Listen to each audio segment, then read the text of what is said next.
Good morning. Good Can morning. you hear me, Laura? Yes, ma'am. Okay, I didn't hear you at first. Well, I was muted apparently. Yeah. So Good morning. what is, hey, the sound, how is the sound from my end? Like what, how do you guys, it's good. Okay. You sound good to me. Okay. Do you notice I have my ERA fan? I did behind? notice that. I did. Did you tell her, Aaron, about? No, but she just got on. Oh, okay. So all of the presenting sponsors, Laura has reached out to me via text or phone calls about getting to speak this morning. So I told them you're gonna just give them all a really good mention. Yeah. So just make Yeah. sure you give them all a really good mention. Yeah. Yeah. And Leanne, I just now I popped in I made a separate slide with each of those logos on them. Oh, awesome. Okay. And then, so let me, I'm just trying to keep everybody happy. Yeah. Yeah. I bet. Thank you. So do you want, I mean, I don't have them in front of me, but it'll be easy for me because you'll have them up so I can talk about. yeah, I'm going to put it up Yeah. here just a second so you can see what I've got. Hi, Great. Tara. And do you have the other two slides that Faith sent you? Yeah. Okay, good. Hang on.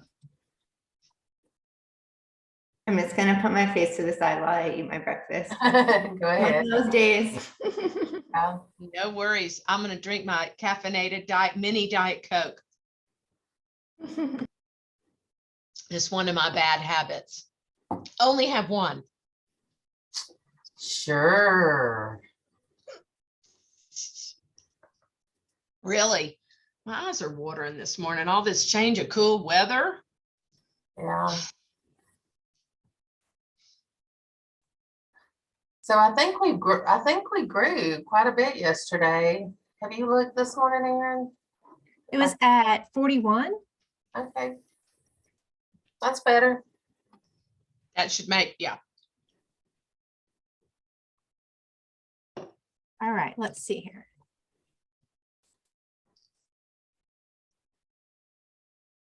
There are only two slides. Yes.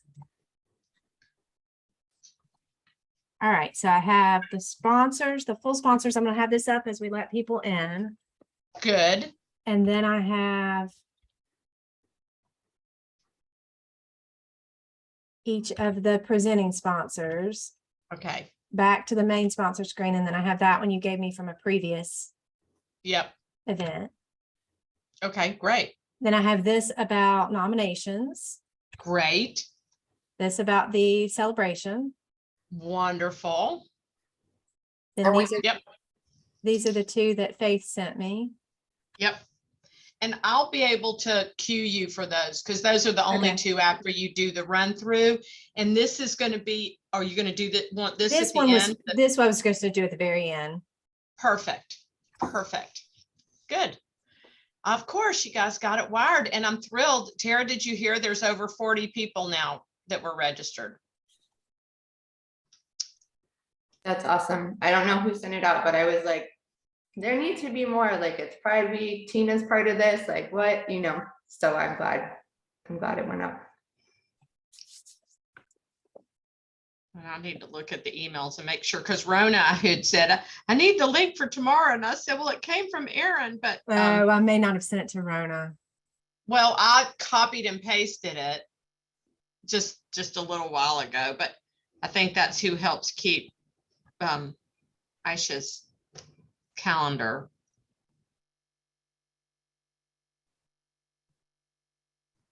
I think that's her husband's sister, right? I don't know. But I have learned that I copy her on anything schedule Okay. related. Yeah. That's a good tip. I was thinking it was more for scheduling. So that's why Well, you're I didn't think probably of it yesterday. right. You know,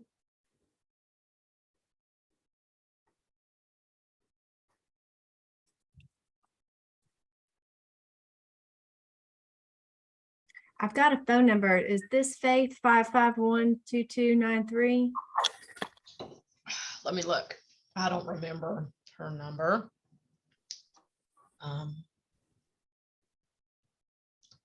Let's see. Yeah, 551-2293. Yes. Hello. Hey, is that Faith? Yes, this is she, and I'm about to join with video too. I was trying to like do something with my computer, so I'm coming on that way too, and then I'm going to combine these two things. Perfect. And I'm in the waiting room again on that. Flowers. Flowers. I know, from Clark Duncan too. What did you Ask do him to where mine burn are. those? Well, it's a long story, but helping him with fix some mistakes that were made. We'll just leave it that way. And he's appreciative. Good. He's sweet.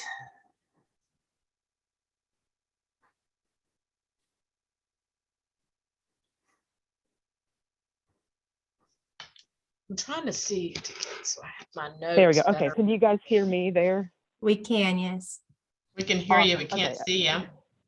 I know, I'm working on that. I was trying to get them combined.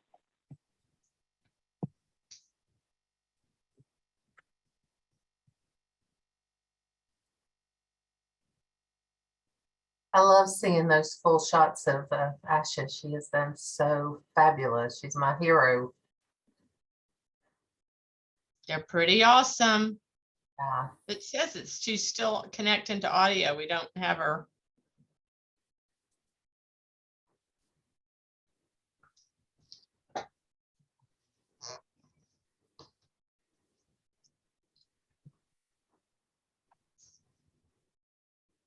And Laura, on these slides, if there's a time that we should stop share, just so that it's everybody's faces better, I might do that too, but Sure, sure. where are And these you'll, two, I mean, are these go two ahead. slides early in what you're saying? Or are they later when? They're mostly in my comments. Okay. I think the first one is showing the dollars and cents. I talk about, let's focus on what equal pay day signifies. And then I say, here's the story in dollars and cents. Okay. And that's going to be showing, that particular, yeah. And then I'm going to talk briefly about the racial, kind of wealth gap. And, and I think that's where we can do some of the ones for the poverty, I think. Let me go look and see here.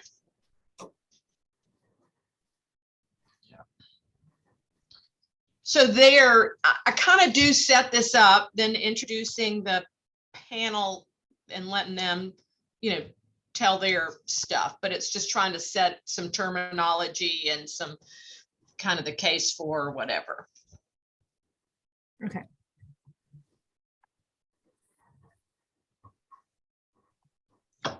We need Tina. She's not here yet.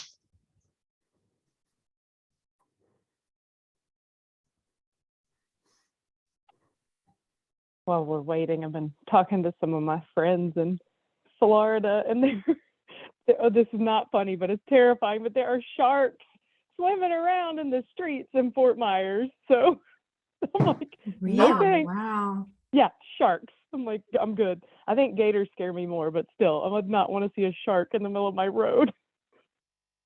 Wow. There Yeah, she it's crazy. is. Y'all, sorry, like I had to go to the restroom and I don't see Tina, so I'm about to give her a call. Is that okay? Great. Good. Thank you. Yeah. I was going to text her, but Oh, here she is. Oh, she's here. Okay, great. I forgot my earrings, so I'll be right back.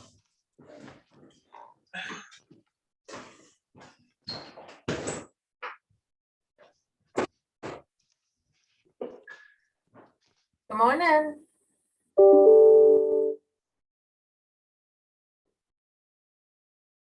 morning. Good morning.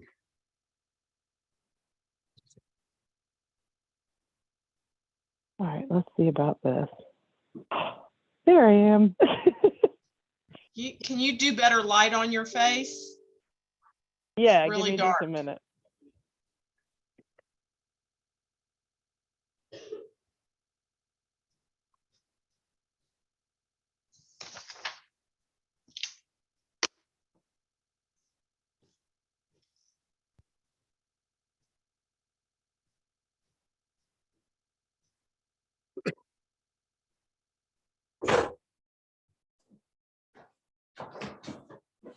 So Aisha, the number's up over 40, so at least that's better than it was. Yeah.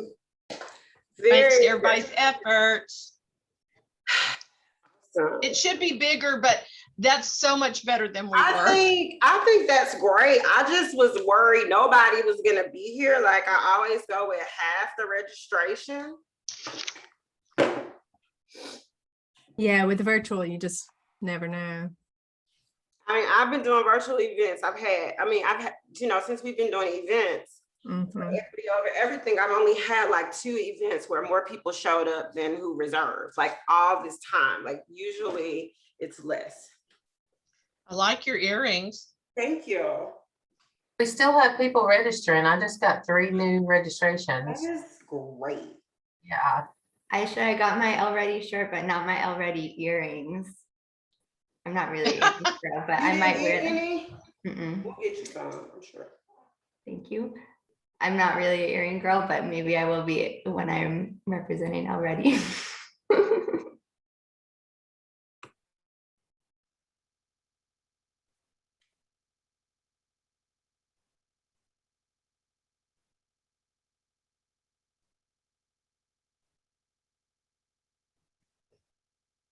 What are you on, Faith? Because you're still kind of fuzzy. I mean, the light's better. Can't hear you. I said I'm on my computer. Huh. I can try to do it on my phone, but that's the best I could do if it doesn't work. So let me try. That's okay. I just was, you know what I mean? The picture's not very crisp. You're kind of grainy.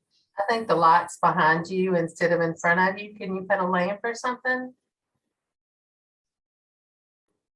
Oh, she's gone.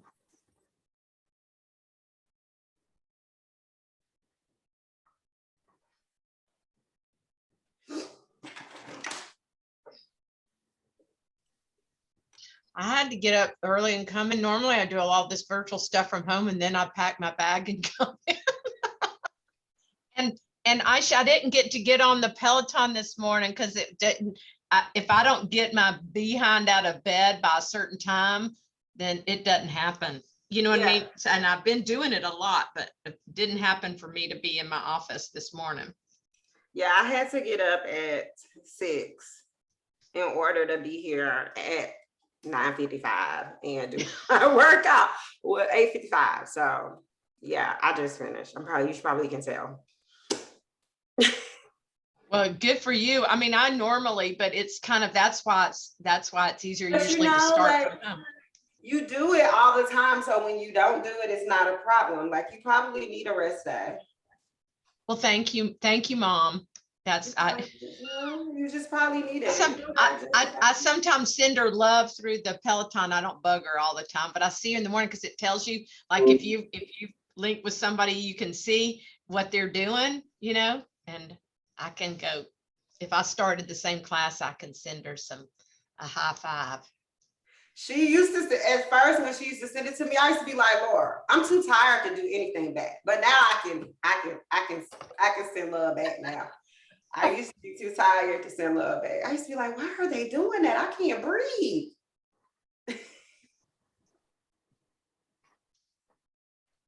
Yeah, I mix it up. I definitely mix it up. She's saying to ask you to admit them, and she's in the there. Better. That's interesting. That your yeah, my computer is terrible. Yeah, I mean, it's sorry. not terrible, but yeah, no, it's fine. It's just I'm gonna sign in again just so I can do the chat, but you don't need to admit that one. That's just from my computer, so I can like put things in the chat.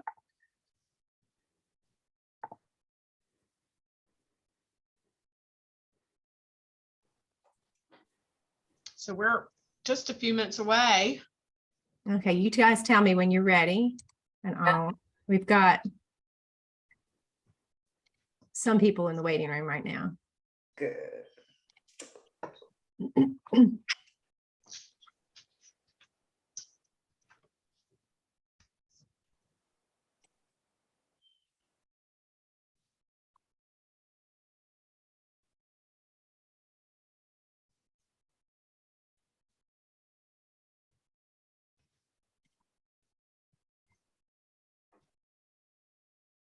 All right, are we ready? Mhm. Okay. Morning, good morning. Ready to roll? Good morning, everybody. Welcome, welcome. It's Laura Webb, and I am the kind of the moderator today for this really fascinating panel. So while people are getting logged in, we want you to kind of take a look and see who are all the sponsors that really help make all the WomanUP programs possible. We could not do them without all these people, and we're thrilled to have the commitment that from all these organizations and companies to support our program. So good morning, everybody. I want you to take a look, and we always encourage, so, you know, to thank the people that are sponsoring, because they bring the great programming that we're able to have for WomanUP. And so welcome everybody as you're joining online. I'm Laura Webb, and I have to kind of, if you see up there, I've got two connections here. My day job is Webb Investment Services, which is a wealth management investment consulting firm. And our side hustle, along with my co-host Faith Doyle, who you'll get to hear from later, is Her 2 Cents, a podcast to help normalize the conversation around money with women. And we care so much about these topics that we wanted to help bring these virtual topics to you, in addition to all the wonderful programming that WomanUP already does. And you can see Wells Fargo is one of our presenting sponsors. Advent Health has been with us all along the way, and Pratt & Whitney.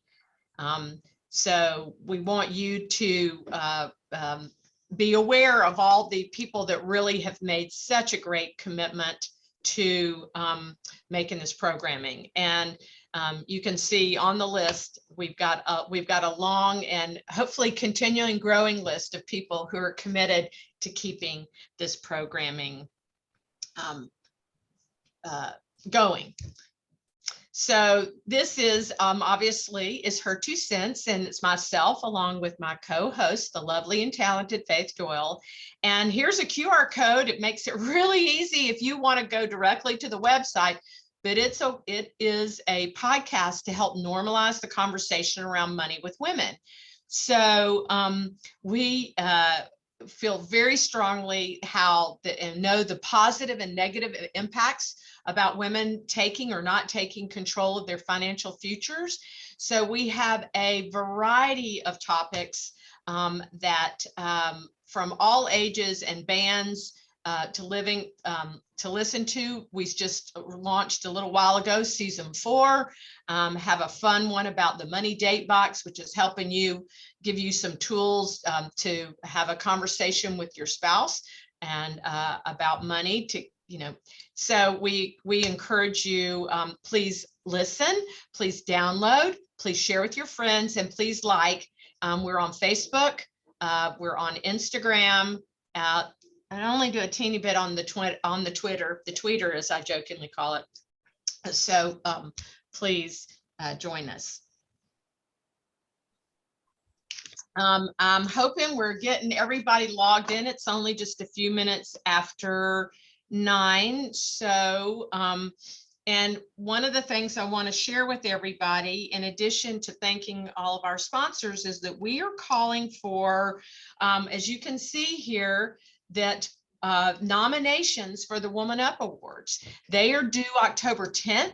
And you can self-nominations are accepted, and there are so many categories, and it's such a wonderful and meaningful thing to be able for these women to be honored for all the hard work that they do. You can see there's the Outstanding Woman Nonprofit Leader, the Woman Executive of the Year, the Rising Star, the Woman Entrepreneur Best in Business, the Suzanne DeFerry Lifetime Achievement Award, and our newest award, which is the Impact Award.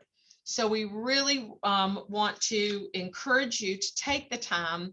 I think any of the previous award winners would tell you how meaningful that is to be recognized for the work that they do and the impact that they've made. So we really, really encourage that.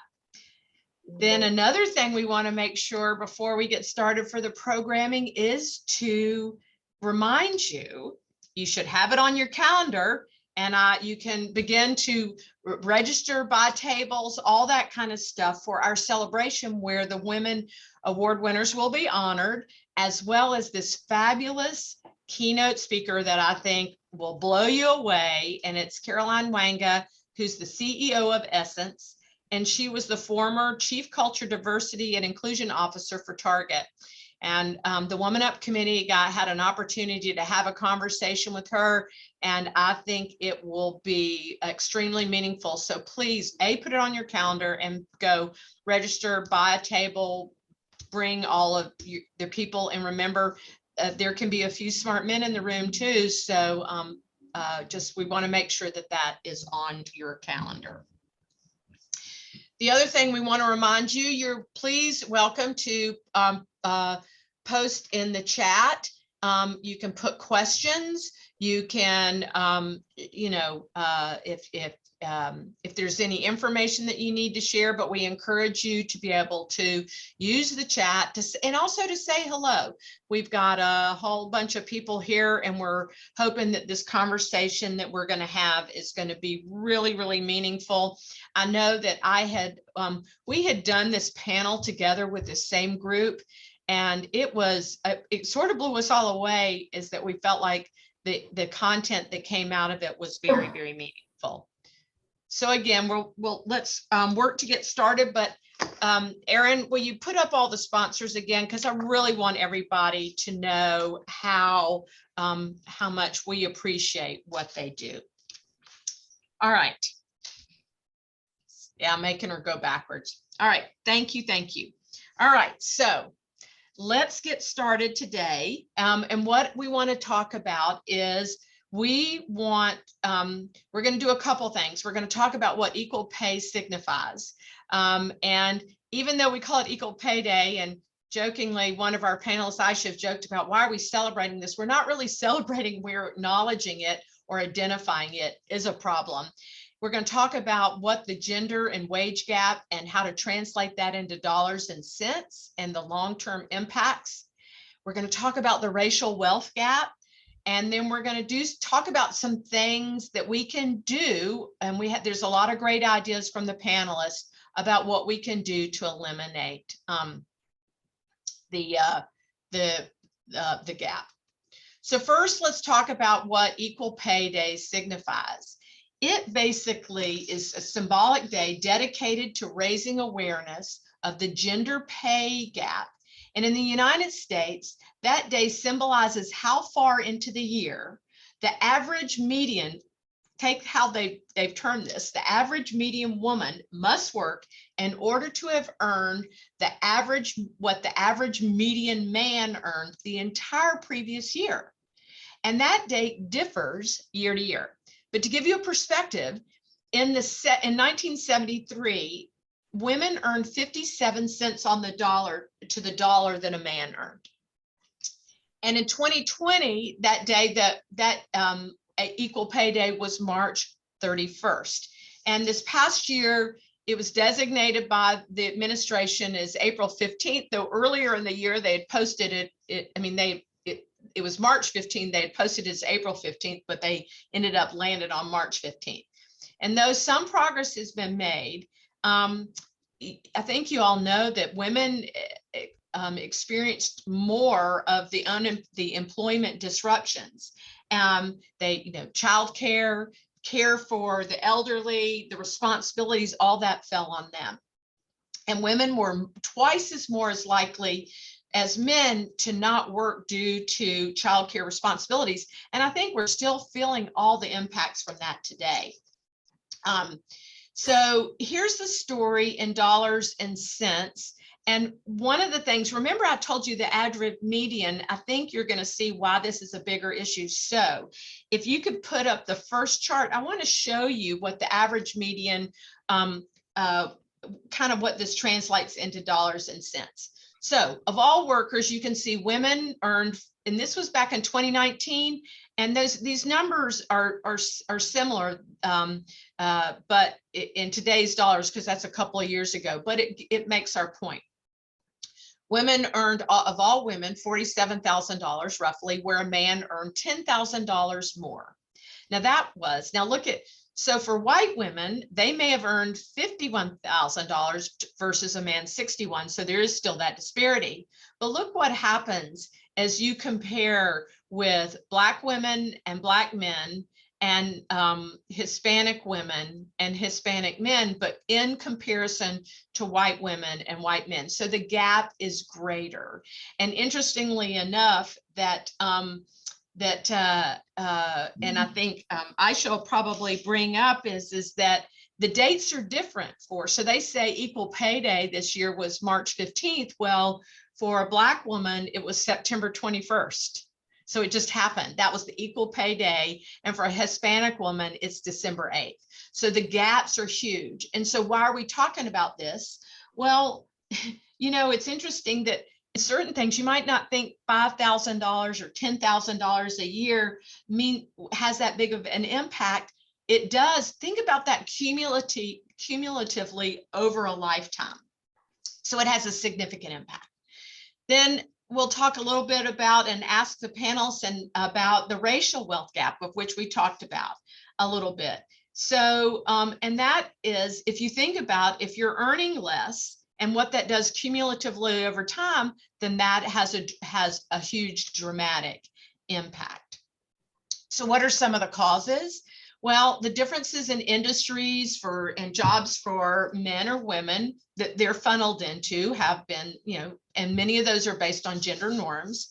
Differences in years of experience. Women are disproportionately driven out of the workforce for family caregiving. And, I think a bunch of us could talk about that. I don't have children, but I sure lived it with my elderly my mother. And COVID really magnified that. There are differences in hours worked. So think about it. If you're not able to work as much because you're taking care of children or parents or whatever, then that has a impact on your pay. Discrimination and conscious and unconscious bias. Although illegal, it still happens. And so something for us to talk about. And it's still widespread with women of color. And then issues also when firms rely on prior salary history and hiring decisions. Really important topic to talk about. So let's get to the meat of things. Before we get there, when I would talk about the racial wealth gap, put up the second the second chart. And this just shows in poverty rates. And I think this is significant. If you look for white women, the poverty rates are 10.5% versus men, but for Black women, they're double that, and more than double that for Black men and Hispanic women, and also American Indian or Native Americans. So you can see that the poverty gaps or the racial wealth gaps are magnified. So with that, let's bring up our panelists because we want to introduce each of them. And what I'm going to do is I'm going to ask each one of them to introduce themselves and then tell us a little bit about how they feel like this issue has affected them individually. So I'm going to start with you, Tara. Would you introduce yourself? Thank you. Good morning, everyone. My name is Tara Brown, and I am with Self-Help Credit Union. I am the Director of Community Engagement here in Western North Carolina.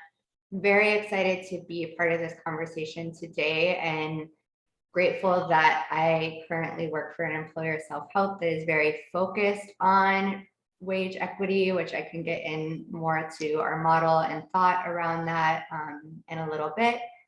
I will say for me personally, the way that this has impacted me most recently is that I'm a new mom. I have a 9-month-old baby boy. I guess I can still say new. I'm not sure, whatever, it still feels new. Still new.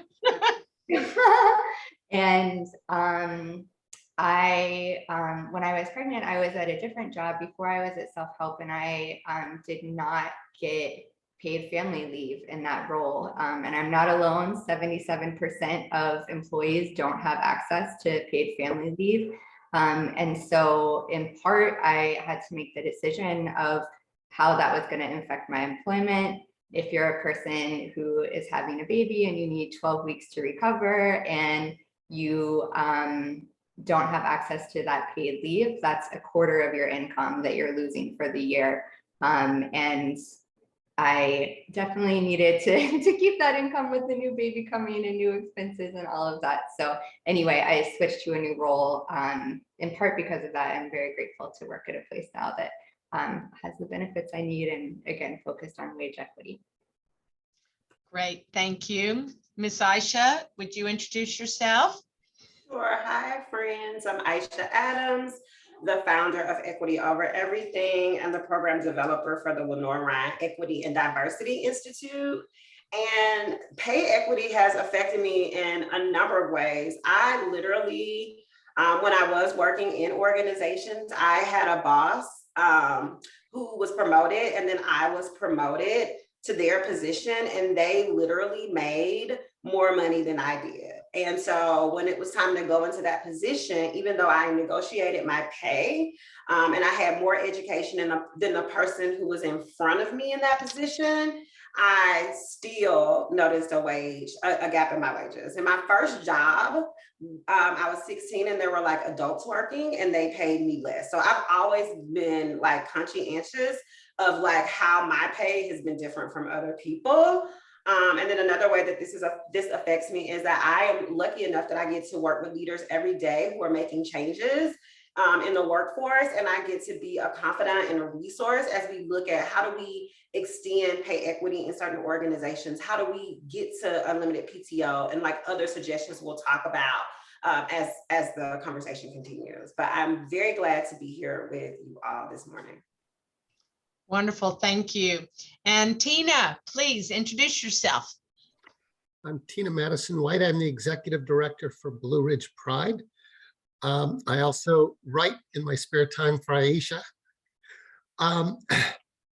This is an odd one for me because I spent most of my life, I like to joke, living with testosterone poisoning. But that helped me. I was on the other side of the equation where I was the beneficiary of this kind of discrimination. I transitioned 8 years ago. And what I've noticed most is the impact on my community, where most aren't as fortunate as I am. A lot of transgender people in the community, young gay and lesbian people, we get calls at Blue Ridge Pride and they're really having trouble securing stable jobs because they don't match people's expectations or match codes for, frankly, still male-dominated cultures at work. Their pay grades are much lower. Their unemployment is much higher. I think the only way that it affected me personally is it did affect our family decisions about who should be the income earner. And when the husband tends to earn more, it sort of forces the family, if they're trying to make enough income, to favor that job. And we definitely felt that. I think it. But beyond that, I'm not ashamed. I'm just sorry to say that I was probably the unwitting beneficiary of decades of wage discrimination that then let me accumulate more wealth, and then that wealth is taxed differently from income, which is another kind of hidden tax on women. because they tend to rely more on wages and fixed income than men do.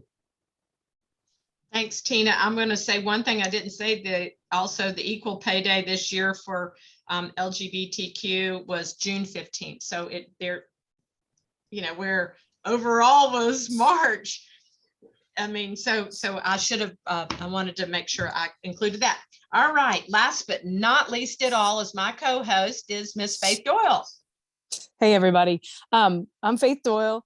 I'm a financial advisor and a certified financial planner professional. I also have an MBA. I have 2 young kids. When the pandemic started, they were 2 and 6.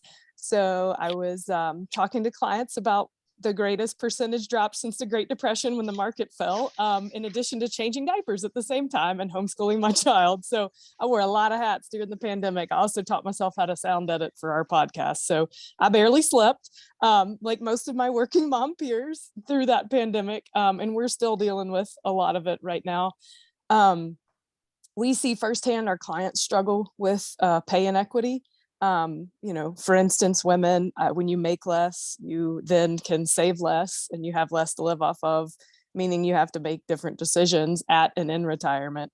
In addition to that, with the pandemic, we saw, job loss, pay cuts, people struggling in retirement, just struggling with isolation in general. So it definitely was an interesting and very sad situation. I've spent most of my career, well, basically my entire life in male-dominated fields. I majored in biochemistry. I was the only female graduate that entire year in that degree. I had careers in communications and technology. I was the only female on my district-wide team for a couple of years. They brought on another lady. That was super exciting. I was in pharma. There's more women in pharma, but at the top, it's more men. And now I'm in financial services, which in today's day, 2022, it's still only about 17% women. So I'm used to working in male-dominated fields, and I have lived firsthand making less than my peers, having better experience, more experience, better credentials, and more education. So Aisha, I feel your pain, sister. Girl, I was walking around saying, but I'm 2 days older than him, so I gotta have more experience. Exactly. All right. Yeah, I'm excited to be here. This is our panel, and what we want to start with is, I'm going to start with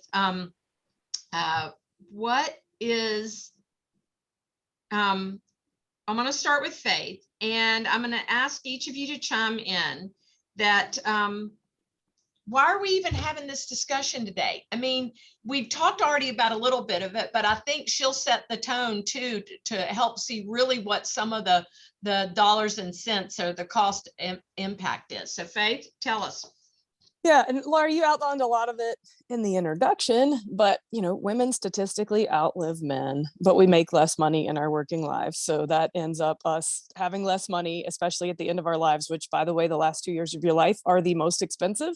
And trust me, it's not going to be spent on trips and shoes. So it's going to be spent on your health care, unfortunately, and it's going to be health care that is like skilled care in a facility. So we make less for the same work. We gravitate toward lower paying fields like teaching and childcare services, et cetera. We save less. We've got children to take care of. So we end up giving them more and putting less back for our retirement. In addition to, we have less in general of extra to save. We invest less later and we take less risk. So we put less toward our future. We start doing that later in life. We hold more in cash, and then we're less likely to take risk. And you need to take some risk to make it work. You don't want to take too much risk, but you need to take enough to make your situation work. In addition to that, because you've made less over your entire lifetime, your Social Security will be lower. So Social Security is gender agnostic. However, it is based on your top 40 earning quarters. So if you're making less than your male peers, guess what? Your Social Security is less. And I know Social Security, people have feelings about it. Look, it provides about a third of people's retirement right now. It's going to be about a quarter of my generation's retirement when we retire, if it's still there. So it is a very important piece that we need to make sure that we have, and we're, getting enough out of it. So this all adds up to less money in retirement. And we have to change this because, like I said, we live longer, we outlive our spouses. In the most part, if we're in a male-female relationship, statistically the male's going to pass before us. And more often our care costs more. So women are 2/3 of long-term care claims, meaning that, you know, in skilled care facilities, nursing homes, as a lot of people call them, women make up about 2/3 of that population, and they're very expensive. So statistically, we need more money. We just don't make as much. So this is a super important topic, and we have to work to close this gap. Thank you so All much, right. Kate. I just want to Yeah. chime in and echo some things that are coming up in the chat. I think a reason that we're having this conversation today still is, you know, there's of course always individual discrimination that's going to happen. I think a lot of us have talked about that, but I think there's also a systemic issue that work traditionally done by women is undervalued and underpaid, and is often some of the most important work for having a healthy society. So childcare, I know Teachers. yes, and I know we've already mentioned it, but you know, the pandemic really threw that for a loop. And you know, I still don't have full-time daycare for my 9-month-old baby. And I know a lot of childcare centers, for example, are having trouble retaining people because there's not enough resources to pay people what they need to do that work. So I think as a society, we really need to look at what is most important for having a healthy, functioning, happy, you know, thriving, you know, population for generations to come. And that a lot of the work to make that happen is underpaid and undervalued and done by women. I would just chime in to say, of course, the value of women in our country, the browner the body feels like the lesser the value. But also this other part of society that I just want to point out is that we have taught women and girls that negotiation is bad, right? And so even when they have the education and they want to go into the field, it's like we've taught them that if they negotiate their salary, that it's an issue. So in high school, you don't want the kids to negotiate their grades. The parents don't like the kids negotiating their chores. And so they don't really have a lot of practice at negotiating, right? And then this idea of applying, right? So many of you I see on here are in leadership, and you know the applications that you get. You know that a lot of times Black and brown women are not applying, white women are not applying in these male-dominated fields, even when they have the education, right? So I meet a lot of like scientists in the nonprofit field because they were scientists first, and then they decided to like switch careers. So I think it's important for us to look at, yes, there is like a societal norm that undervalues the value of women's work, but there's also things that we need to do as a society, like teach our girls how to negotiate, make it okay for people to negotiate with us. We need to, you know, really encourage people to apply for positions that are open and to be competitive and to know that it's okay to be competitive. Absolutely. I think that's a very important contribution.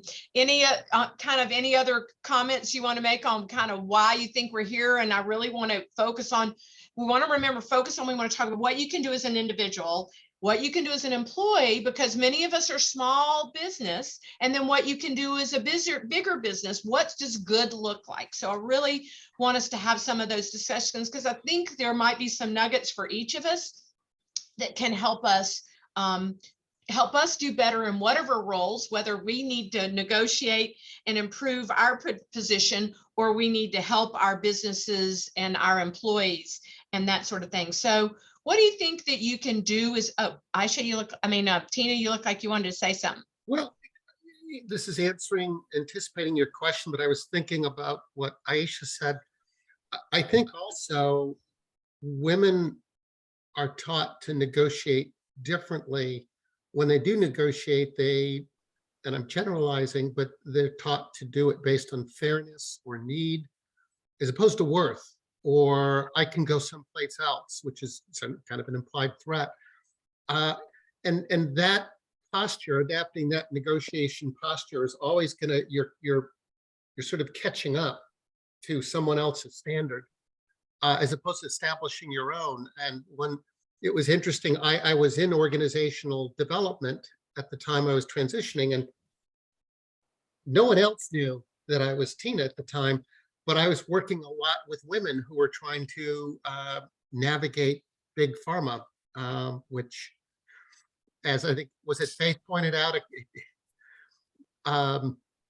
the women, there are a lot of women in pharma, they tend to be given those jobs where they're calling on doctors in short skirts. I mean, quite bluntly, it's Yep. but so I think what I just have noticed is there's been more focus on negotiating and being a little bit more aggressive, but really never completely letting go of that conventionally taught posture of talking about fairness, which says, get me up to your level, as opposed to pay me my level and what I'm worth, and darn it, I'm worth a lot. I would hear that much less often from women than from men when I was coaching them. Well, I'll say that even my father, who of course I loved, and he told me not to rock the boat. That was what he told me when I was frustrated with a circumstance in my first career, not to rock the boat. So, I didn't get encouragement of anyway, but I want to point out that Kit put in the chat that there's a great book, Women Don't Ask, The High Cost of Avoiding Negotiation and Positive Strategies for Change. I also want to point out that on the podcast, but there's other resources from the, what is it, the AA, UW. thank you, about negotiating salary. So there's tools and resources out there for you to go embrace. But let's go back and ask, all right, what are some of the things that we as individuals can do, or women can do, to help improve their position? Tina, you talked about one. What are some other thoughts that we have? I've got a couple. So, I mean, back to, like, obviously don't be afraid to ask for your worth, negotiate your salary. And there are a lot of tools. So look into those because they are very helpful. If your job doesn't offer a retirement plan, ask if they will consider it. And if not, max an individual retirement account, but that definitely needs to happen. We got to save for ourselves, right? Do not shy away from male dominated fields. I know the question, it was like, are they paid less because they're women dominated? Listen, because we're scared to ask for our worth and know our worth, we're not as likely to be on top or in those upper level positions. You are worthy of that position. You take it, and don't question it. Your male peers don't. Then think of preparing for retirement like a three-legged stool, and each representing a very important piece of your retirement strategy. So leg one is Social Security. For many, unfortunately, it's their only source of income. In 2017, almost half of all unmarried women 65 and up, it counted for 90% of their income. So that's a lot that they rely on that Social Security. So you definitely want to ask more so your Social Security can be more. The average women 62 plus in 2018, it was only $1,297 a month, but $1,627 for men. So not a lot. So how these people are living off of it, I'm not sure. And then it just goes from there. So basically make sure you're asking for more so your Social Security goes up. Leg two, retirement savings. Workplace, definitely take advantage of that, especially if there's a match. Do not leave that money on the table. Individual retirement accounts, or IRAs as they're called. Pensions, if your employer still offers those are pretty rare. Take the match, roll over your IRA, roll over your 401k into an IRA. Do not spend that money. Let it build. That's money for your future. And then leg three is savings and investing. So not just retirement accounts.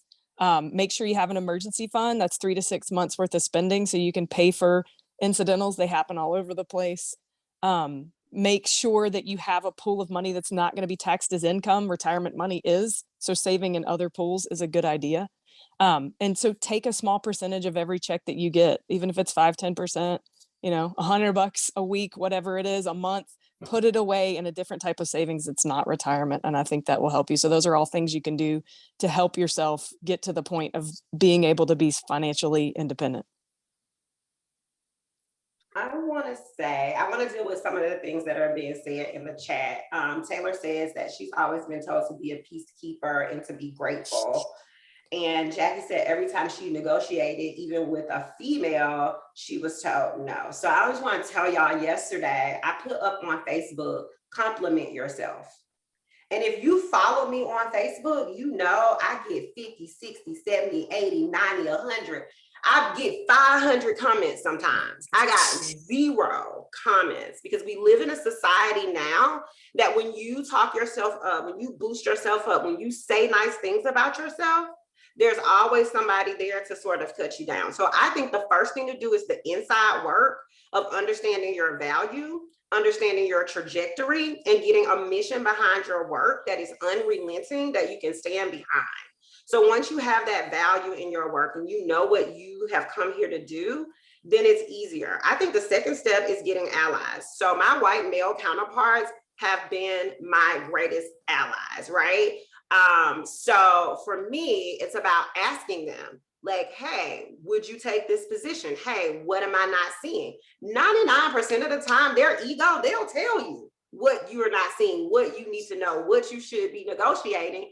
And they'll tell it to you like you in kindergarten. And you're like, I can't believe I can do that.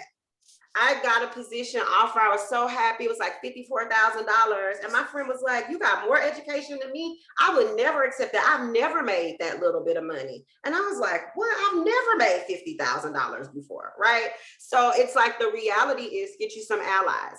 The next thing I would tell you to do is don't go into low paying positions and think you're going to negotiate them later. So the number one thing I want to do is before I even fill out an application is I want to know the range.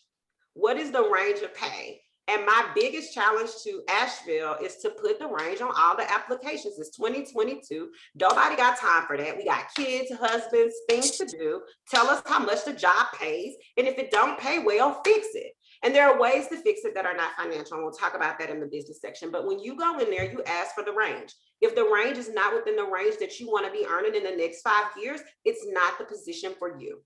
It's not. And you have to know that. And then my fourth piece of advice for individuals is to really get a concept of your industry. And I like to sit down and I like to write out, this is my country. This is who I am. You know, I tell people, y'all, I'm the Beyonce of diversity, equity, and inclusion. Pay me, baby. Right? Right.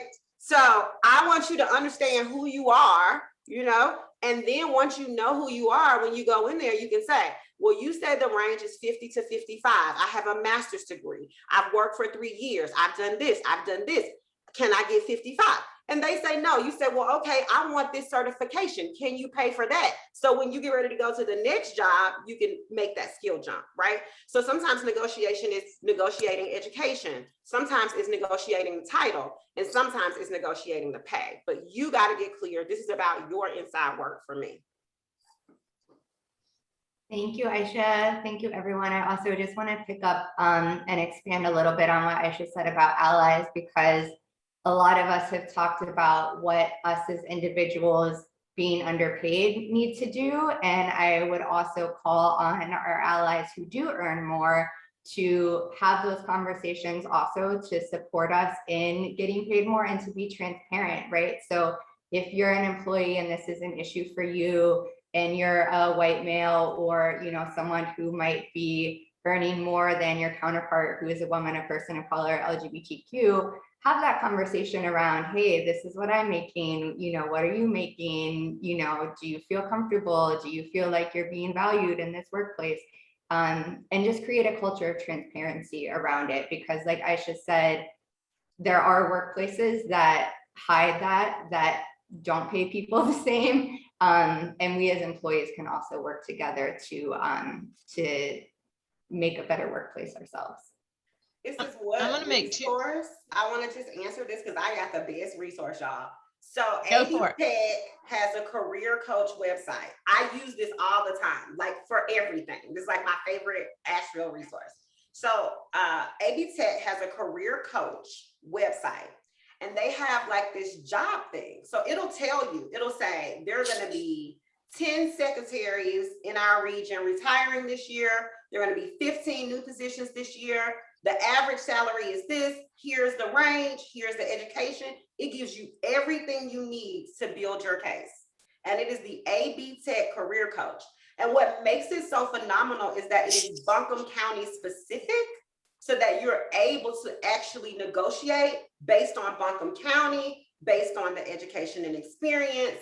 and you have an outside educational resource. So you can say, according to AB Tech's website, the average secretary makes $53,000, and I've been doing this for 10 years, and I have this certification, I really feel like I need to be at 55. Like, it's just that simple. So one of the things I'm going to pipe in here is that women typically don't talk about money. We don't, growing up, it's tacky, it's whatever. And men have these conversations all the time. So part of it too is these are fabulous resources to build. Faith put in the chat, payscale.com. Someone put in the link to the AB Tech, to use those and gather your resources, but also have conversations with peers, people in the business. There's a young woman who when she found out what she was making versus her peers in the I don't want to give it away of who she was, but in the writing, in the publishing kind of world, she was dumbfounded. And when she found that out, because she finally had conversations, and I know it's not always comfortable, but that's how you also learn, is in cultivating and network and having a circle of people that you can ask these questions. And what should I expect?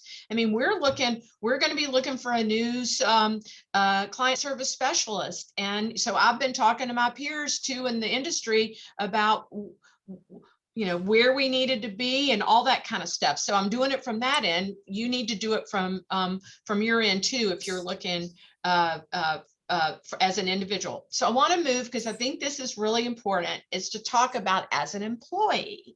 And I will tell this, that we need to be part of this too. And one of the stories that I would tell is this young woman who had come and we were in negotiation to see if she was going to join as an advisor. And when I told her what I thought I could pay her, and she came back to me and she said, I'm sorry, but I need this in order for this to work for me, for my family. And I was like, okay.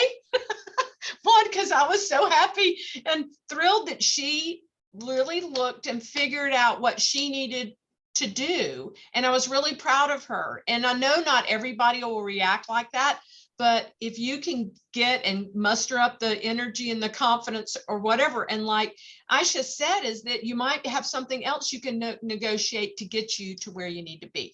So let's talk about that as employers. What are some thoughts people have as employers? Before we go into your question about employers, like, I just want to make crystal clear your point, because I feel like we don't use this word enough, particularly women. Like, you need a budget. Like, before you go look for a job, you need a budget, and you need to have in that budget the things that Faith said, right? So that you can answer what Laura said. So your budget is your tool. Yes. To get you to where Faith is asking you to be. What's going to be in my retirement line? What's going to be in my investment line? What's going to be in my savings line? That's our three-legged stool. And then when you have that, you can then do what Laura's saying, really know what your family needs, really know what your family wants. So I just wanted to it's the bottom line, the bare minimum. Yeah. Right. And I joke that budget is a 4-letter word. It is my favorite word. I will throw it around. Like, I'm like, people are like, oh, make it a spending plan. No, it's a budget. Let's just call it what it is. Everybody needs one, by the way. So yes, Aisha, I talk about budgets all the time. Girl, budgets are my thing, honey. I thought I had a ride. I had a budget, honey. You're my spirit animal. All right. So let's focus on what some of the employers can do and to think about from that perspective.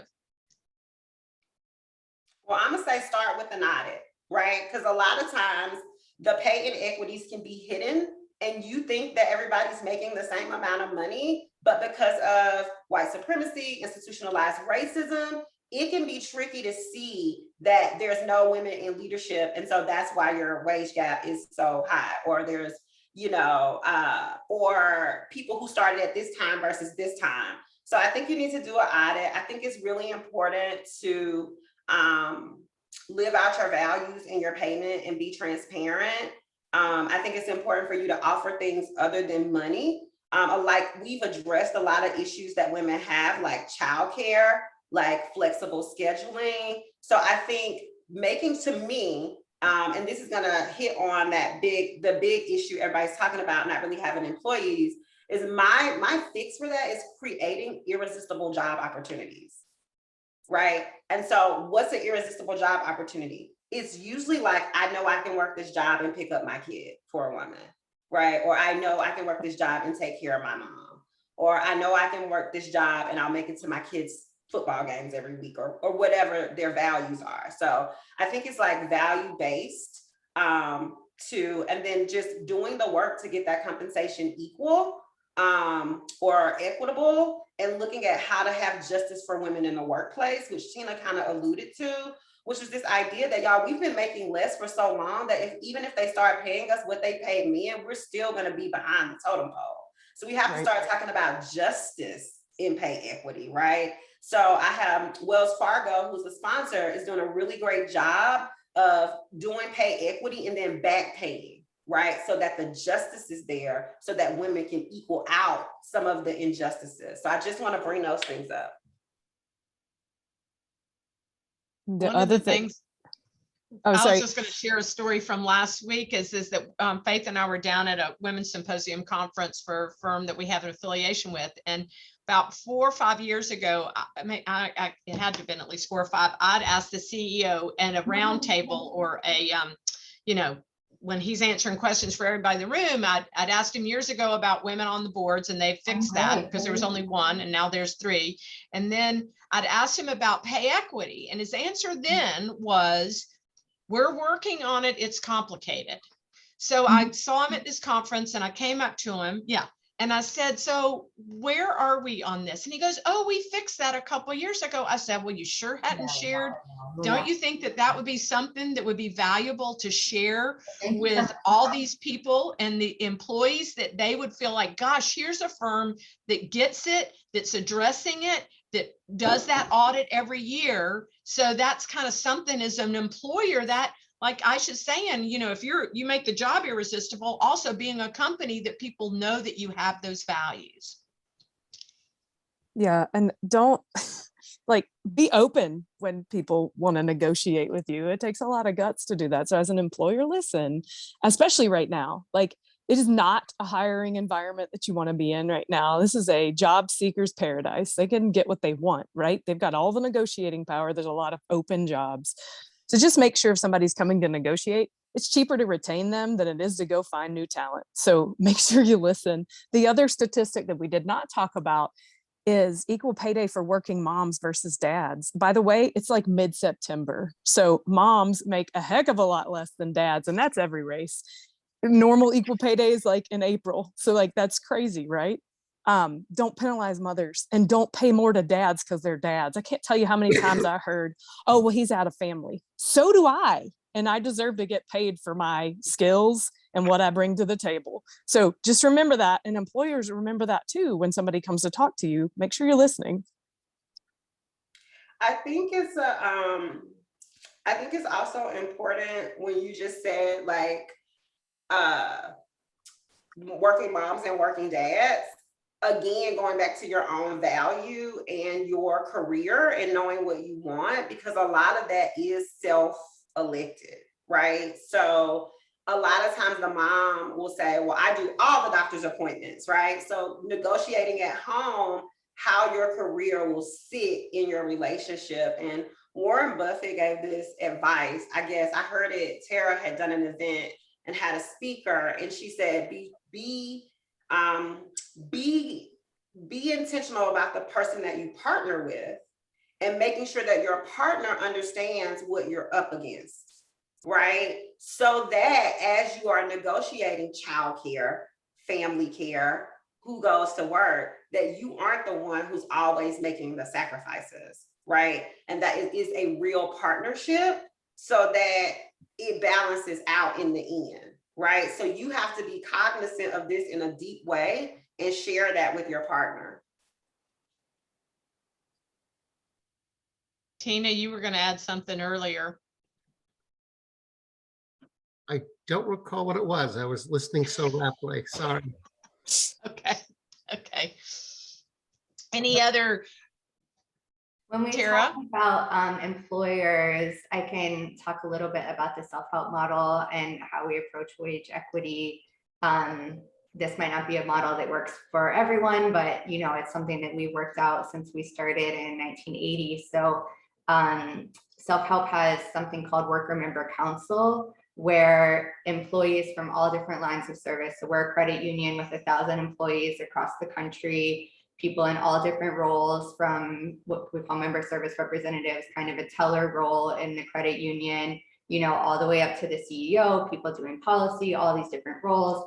So we have worker member council where people from all those different roles come together. They talk about work, they talk about pay, they talk about benefits, they talk about how things are structured and what's working and what's not working, and create policy together for how we want to be in the workplace. Of course, management has to approve it and agree to it. So, coming back from COVID with hybrid policy and something that was, a big issue that needed to be worked out, and, management had to agree to it, just as a recent example. But through that process, we've basically developed what we call a wage equity model, where the floor, no one at self-help makes less than $18 an hour. That's a tiny bit above the living wage here in Buncombe County. That's also adjusted. So we're based in North Carolina and Durham, but we have people in California, DC. So in North Carolina, the floor is $18 an hour. California, it's going to be higher. DC, it's going to be higher. And then no one, not even the CEO in North Carolina, makes more than $100,000.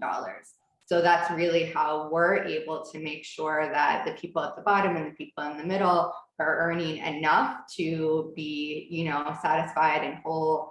And it also creates the opportunity to have a conversation around it. So we do have a conversation around, this is our model of equity right now. Is it really equitable? Who does it work for? Who does it not work for?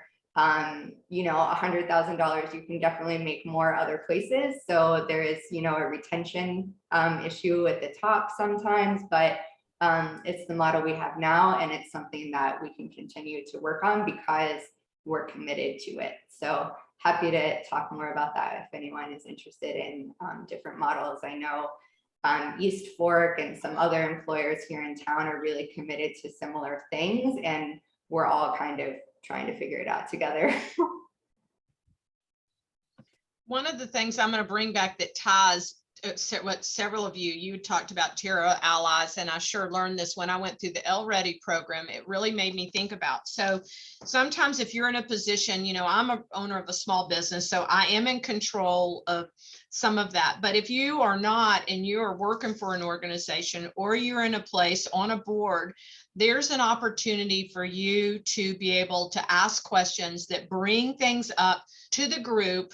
And it doesn't have to be, I'm going to give Aisha this credit, it doesn't have to be from this activist agitator way, but by asking the question in front of the group, that it helps bring awareness to about that particular issue. And also they may know that you're going to keep asking until you get an answer, but it can be a way that whether you're on a board or you're an executive committee or in any kind of leadership, to bring some of these issues by the way that you ask these questions. And so you can be an ally to help move some of that change just by being able to have that conversation.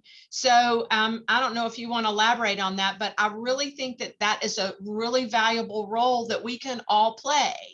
And I'll use there's little ways to implement this, like I'm on the board for a bunch of investment foundations here, and I want more women and women of color and in roles, doing the investment, being the portfolio managers, running companies that are doing that, because it's predominantly the white male. And so I ask the question when they present these options, oh, this is who we want you to pick to invest the money. And it's like, well, tell me about what's the ownership structure, what's the leadership structure in these firms. And so now that I ask that, they come prepared. They never would have brought that up before if I hadn't asked that question, but they know I'm going to ask it every time. So I don't know, Aisha, if you want to expand. I think you did a great job. So congratulations to you. But I will say this, like as a small business owner with a small staff, I don't always have the opportunity to be as diverse, equitable, and inclusive as I like to be. So one of the things that I'm doing is I'm challenging my vendors, right? So if I buy something from somebody, I want to know what are their values, right? In my business, right? So as a small business, maybe you have your staff and you're not hiring, and maybe, you know, it might mean that you need to do business with like an underutilized vendor, or maybe it could mean that you need to bring in a contractor, or maybe it could mean, so there are different ways you can participate in this work of leveling out earnings that may not include hiring somebody directly, but just contracting with them. It may, you know, so for me, it's all about how, as you determine that you are going to work on this effort, that it's a process. And so like Tara said, whatever your company may be doing may not be perfect right now. It may be just what they can do, but this is a lifelong journey. So we just have to keep trying and figuring it out together and asking good questions, like Laura said. Good. One of the things that we had topics, Tina, you did, I want to make sure I saw if you had something to pipe up. I'm sorry, the festival just ended, so I'm slow today. Congratulations. Thank you. Yeah, Yes. I'm in recovery. No, something that I think is so important, that I call it who you lunch with. And there is a bank, New York-based bank, that really tried, I think, with great intent to change a lot of their hiring policies, their procedures, their practices, their training, and for internal hires as well as external. And they wanted to make it more equitable. And they implemented all of the procedures, the trainings, the new systems. And a year later, they found it hadn't changed. And they looked into it, and I credit them with being honest. And what they figured out was a lot of it is that they changed all the hard wiring in the company, but they didn't change the soft wiring, which is really built around who we lunch with, who do we socialize with.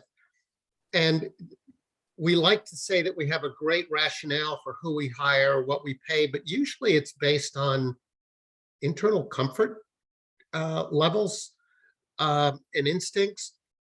And they found that their executives, who were, I'm generalizing, but were white Ivy League educated men, would go have lunch with people from their school, from their university, or with similar backgrounds. So when it came time for an interview, those people with no intent were able to ingratiate themselves much more readily than others who came across as perhaps more aloof or just different. And so they realized if they really wanted to change the softer intuitive side of how they made decisions, they really had to change who their executives were lunching with. And I think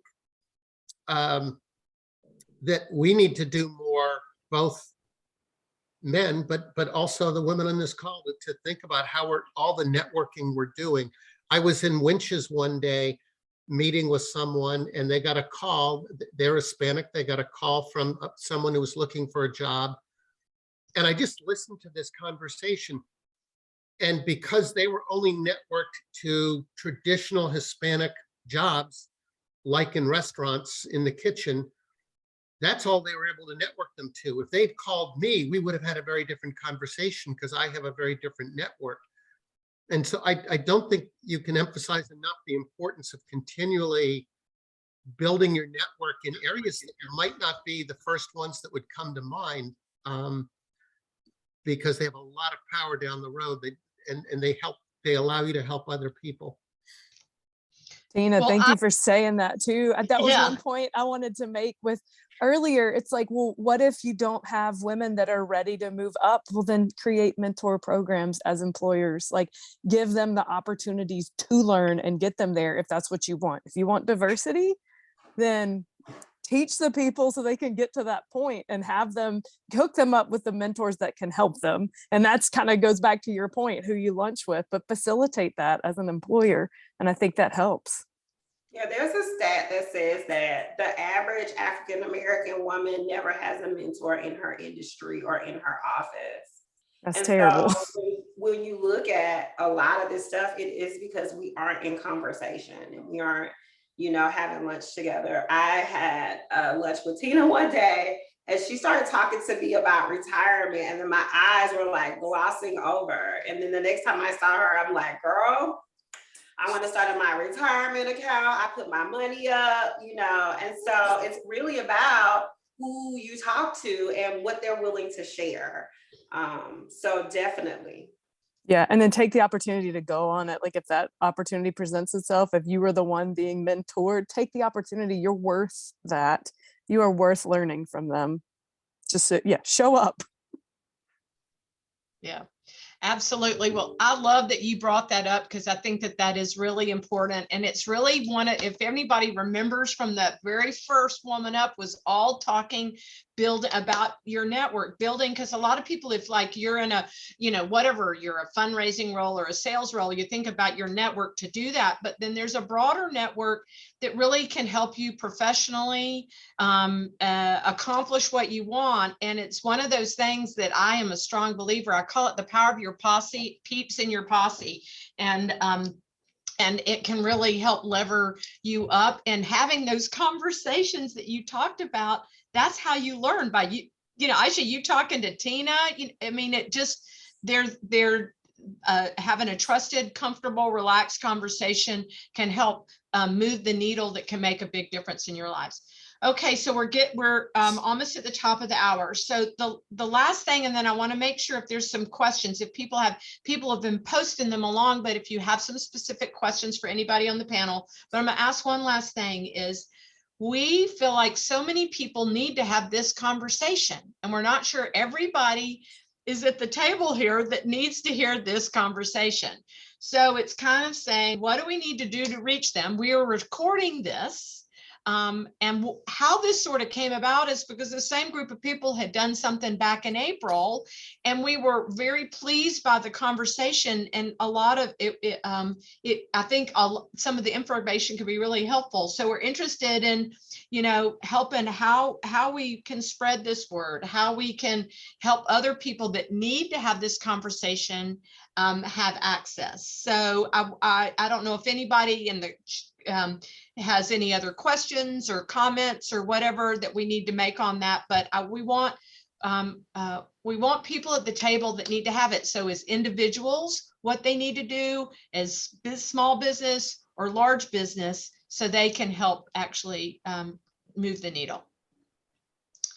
I'll just add, thank you so much for that, Laura. I did want to put in a plug that Self-Help is starting a center for organizers around pay equity and wage justice. It's in Durham, where Self-Help is based. We're sort of pitching it as the Highlander Center in Tennessee, but for here in North Carolina, it's in partnership with Raise Up and United for a Fair Economy. We were supposed to have an opening ceremony this weekend, but of course, storms and Ian has other plans, and thinking of everyone who is impacted by that right now, of course. So the opening has been moved to November 5th, but we're hoping to bring people all over the state who care about this issue to be trained in how to be better advocates and organize in their communities and their workplaces, wherever they might show up, to be able to better advocate for fair wages. So if that's something that you are passionate about, we are happy to talk more about that, and I'll post the link for that in the chat. Great. I don't see any new questions that have come up in the chat. So I think from here, there were some resources that were talked about. One, the AB Tech, the one that Aisha talked about, and that is posted in the chat. Faith and I have done a bunch of podcasts that are around some of these topics. We've done the salary negotiation. We talked about equal pay. There's a whole variety of budgeting, her favorite word, and all of that. So her 2 Cents podcast is a way to do that. The AAUW, American Association of University Women, has a bunch of information online if you want those. Then I want to remind all of you that we have the nominations that are open till October 10th. I think I'm correct. Yes, put the thing up. And really hope, I mean, you're sitting here, right? Miss Aisha was one of the award winners. Unfortunately, during the pandemic, we had to present it virtually. Oh. And I think, I mean, I hope if you want to speak to, can you just say real comment as how meaningful that was for you? Do you mind? I put you on the spot. Sure. Well, if you know me, you know that I love our chamber. You may not know this, but we actually have like the #1 chamber in the United States because they win all these awards, and they've been pretty supportive of my work. And so just being in relationship with the chamber and joining the chamber is amazing. And so I will shout out the chamber and then say, as a program of the chamber, the WomanUP is really an inclusive effort to highlight the work that women in our region are doing. And I was honored with the Best in Business Award. It's actually in my other room, but it's a really beautiful piece of artwork. It's like the biggest award I've ever received. I think what really made it special for me was this idea of like having the ability to show my work on a broader scale. So that really made me happy. And that was in 2021.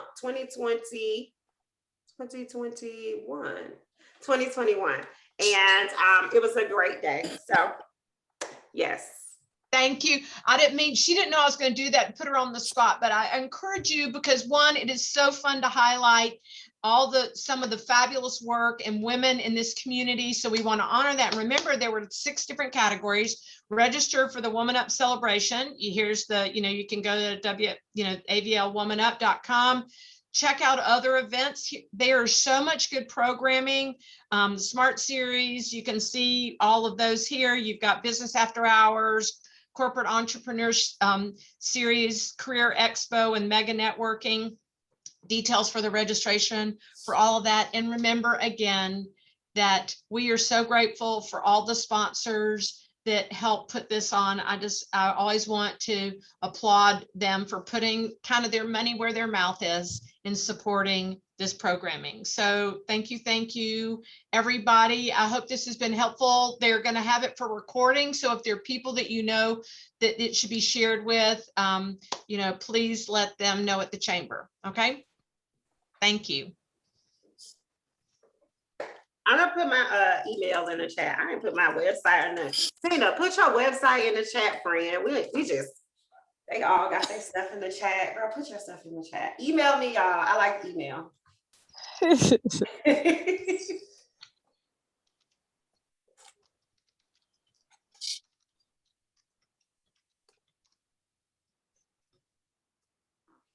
All right. Good. Great conversation this morning.